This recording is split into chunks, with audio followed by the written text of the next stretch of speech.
Shamsia shivers in pain, her eyes swollen shut. Her punishment for wanting an education. Not so long ago, she was a bubbly 19-year-old full of hopes. One morning last November, Shamsia and her sister Atifa were walking to school along this street in the southern Afghan city of Kandahar. Then they saw two men. One was holding what looked like a water pistol. As we got closer, he got down from his motorbike and threw acid on us, Atifa says.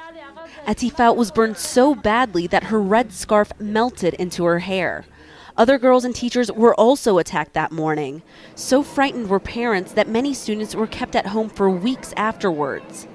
It's not the first time girls in Afghanistan have been targeted for attending school. The Taliban have been responsible for dozens of attacks on girls' schools and female teachers. But they quickly condemned this attack. The case gained national and international attention. A real man would never throw acid on the face of a little girl. A real man wouldn't even want to make a little girl unhappy. Beside it being a cowardly act, it is an un-Islamic act. About 2 weeks later, the governor of Kandahar announced 10 men had been arrested. Some had confessed to the attack, he said. But none of those detained were seen until this video recording was released by the Interior Ministry. And that's where the story takes a strange turn.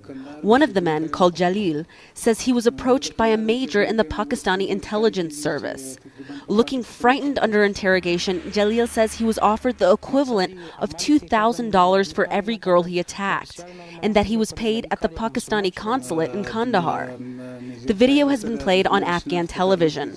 But President Hamid Karzai, who's often accused Pakistan of being involved in terrorism in Afghanistan, says that in this case, there was real cooperation to find the culprit.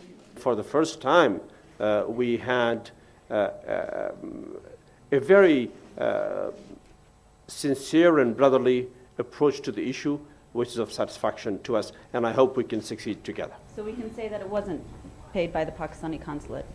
No, not by the Pakistani consulate. I can definitely tell that by an individual that was mentioned, but not in the consulate. Pakistani officials tell CNN that the claims of the consulate's involvement are, quote, hogwash. So far, none of the men accused have appeared in court. Maybe the full story will never be known, but for the first time, the attacks have not caused tit-for-tat accusations by the Afghan and Pakistani governments. That's not much comfort to the victims.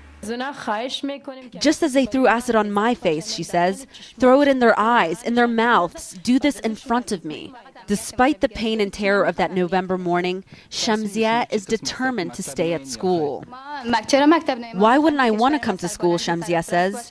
I want our country to succeed. I have to do something for my country. I must go to school. Her revenge, an education. Atiya Bowie, CNN, Kabul.